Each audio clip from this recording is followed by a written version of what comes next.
सोचिए कि आप किसी दोस्त से पूछते हैं, यार कश्मीर कैसा है। वो जवाब देता है, वहां की वादियां इतनी खूबसूरत हैं कि एक बार जाओगे तो जिंदगी भर याद रखोगे। सुबह की ठंडी हवा, बर्फ से ढके पहाड़ और डल झील में शिकारे की सैर, सब कुछ जन्नत जैसा लगता है। अब जरा सोचिए, क्या उसने आपको कोई चीज हाथ में पकड़ाकर दिखाए? क्या उसने आपको वो शांति, वो खूबसूरती या वो खुशी पैक करके दे दी? नहीं, उसने केवल एक अनुभव, एक्सपीरियंस बताया। यहीं से टूरिज्म मार्केटिंग की सबसे बड़ी चुनौती शुरू होती है। आखिर टूरिज्म मार्केटिंग में चैलेंजेस क्यों आते हैं? किसी भी पर्यटन पैकेज में केवल एक चीज नहीं होती। एक टूर पैकेज कई अलग अलग हिस्सों से मिलकर बनता है। होटल, फ्लाइट या ट्रेन, टैक्सी, घूमने की जगहें, गाइड, खाना, स्टाफ का व्यवहार, सुरक्षा और सबसे महत्वपूर्ण, पूरा एक्सपीरियंस, इन सभी चीजों को मिलाकर ही ग्राहक का टूर सफल बनता है।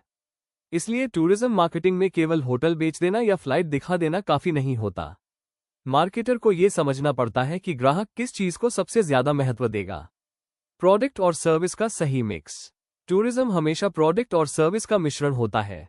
कुछ लोग होटल देखकर खुश हो जाते हैं, कुछ लोग केवल डेस्टिनेशन के लिए पैसे खर्च करते हैं, कुछ लोगों के लिए लग्जरी होटल महत्वपूर्ण है, तो कुछ के लिए एडवेंचर ज्यादा जरूरी है। यानी हर ग्राहक अलग सोच लेकर आता है। इसीलिए मार्केटिंग करते समय यह तय करना पड़ता है कि किस ग्राहक को क्या दिखाया जाए।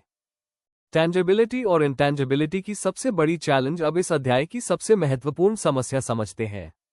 टेंजिबिलिटी यानी जो दिखाई दे, इंटेंजिबिलिटी यानी जिसे केवल महसूस किया जा सके। टूरिज्म में सबसे बड़ा आकर्षण अक्सर इंटेंजिबल होता है, जैसे प्राकृतिक सुंदरता, शांति, आध्यात्मिक अनुभव, रोमांच, सुकून, यादें, खुशी, धार्मिक आस्था। इनमें से किसी भी चीज को आप हाथ में पकड़कर नहीं दिखा सकते।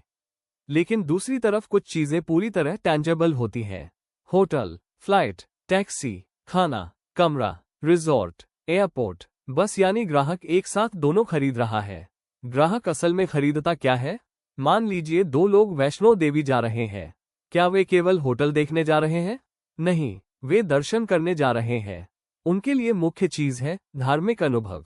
होटल, टैक्सी और खाना केवल उस अनुभव तक पहुंचने का माध्यम है।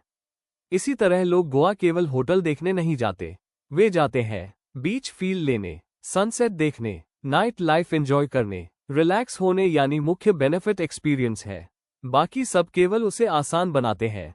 ग्राहक पहले किस बात पर ध्यान देता है? जब कोई टूर खरीदता है, वो सबसे पहले ये सोचता है, मुझे वहां जाकर मिलेगा क्या?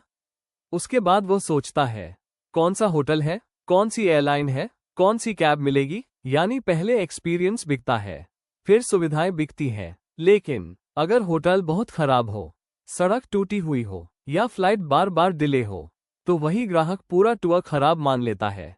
यानी प्रोडक्ट भी महत्वपूर्ण है, सर्विस भी महत्वपूर्ण है। अब सबसे बड़ी मार्केटिंग चैलेंज, अब सवाल आता है, अगर टूरिज्म का सबसे बड़ा आकर्षण दिखाई ही नहीं देता, तो उसे बेचा कैसे जाए? मान लीजिए आपको शांति बेचनी है। कैसे बेचेंगे? क्या शांति की फोटो दिखाई जा सकती है? क्या खुशी को पैक करके भेजा जा सकता है? क्या आध्यात्मिक अनुभव को छू सकते हैं? नहीं। यही टूरिज्म मार्केटिंग की सबसे कठिन चुनौती है। नई डेस्टिनेशन की सबसे बड़ी समस्या, अगर कोई जगह पहले से फेमस है तो लोगों को उसके बारे में पता होता है। लेकिन अगर कोई बिल्कुल नई डेस्टिनेशन है तो लोग उस पर भरोसा क्यों करेंगे? उन्हें कैसे विश्वास होगा कि वहां जाना चाहिए? यही कारण है कि नई टूरिस्ट डेस्टिनेशन को प्रमोट करने में वर्षों लग जाते हैं। एक शानदार उदाहरण, कश्मीर को कई बार कहा जाता है धरती का स्वर्ग। इसी तरह उत्तराखंड के कौसानी को कहा जाता है भारत का स्विट्जरलैंड। ऐसा क्यों? क्योंकि लोग स्विट्जरलैंड की खूबसूरती जानते हैं। जब किसी नई जगह की तुलना उससे की जाती है तो लोगों के मन में तुरंत एक इमेज बन जाती है। यही मार्केटिंग की ताकत है। इंटेंजिबल चीजों की कुछ बड़ी समस्याएं, टूरिज्म एक्सपीरियंस को बेचना आसान नहीं होता क्योंकि 1.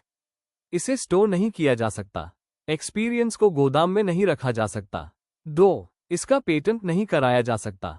कोई भी सुंदर सनसेट या पहाड़ों की शांति का मालिक नहीं बन सकता। 3. इसे पूरी तरह दिखाया नहीं जा सकता।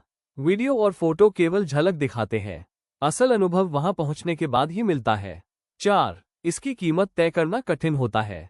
2 लोगों के लिए एक ही टूर की वैल्यू अलग हो सकती है। किसी के लिए 50,000 रुपए का टूर महंगा है, किसी के लिए वही टूर लाइफ टाइम एक्सपीरियंस है। इसलिए टूरिज्म मार्केटिंग कैसी होनी चाहिए? क्योंकि टूरिज्म एक्सपीरियंस दिखाई नहीं देता, इसलिए टूरिज्म मार्केटिंग का सबसे बड़ा हथियार बनता है इन्फॉर्मेशन। यानी ग्राहक को इतनी अच्छी जानकारी दी जाए कि उसे विश्वास हो जाए, हाँ, मुझे ये टूर जरूर करना चाहिए। लेकिन यहाँ भी एक समस्या है। आजकल ग्राहक केवल ट्रैवल एजेंट की बात पर भरोसा नहीं करता। वो पहले देखता है Google reviews, YouTube videos, Instagram reels, traveller vlogs, customer reviews, ratings, friends की सलाह। यानी आज का टूरिस्ट पहले जानकारी इकट्ठा करता है, फिर बुकिंग करता है। इस पूरे अध्याय का सबसे बड़ा संदेश टूरिज्म में होटल नहीं बिकता, अनुभव बिकता है। फ्लाइट नहीं बिकती, सफर बिकता है। कमरा नहीं बिकता, आराम बिकता है। डेस्टिनेशन नहीं बिकती, यादें बिकती है। और क्योंकि इन यादों और अनुभवों को पहले से छूकर नहीं देखा जा सकता, इसलिए टूरिज्म मार्केटिंग दुनिया की सबसे चुनौतीपूर्ण मार्केटिंग में से एक मानी जाती है। अगले भाग में हम जानेंगे कि इन अदृश्य इंटैंजिबल अनुभवों को ट्रैवल कंपनीज, होटल्स और टूरिज्म बोर्ड्स आखिर बेचते कैसे हैं और कौन कौन सी मार्केटिंग स्ट्रैटेजीज अपनाते हैं।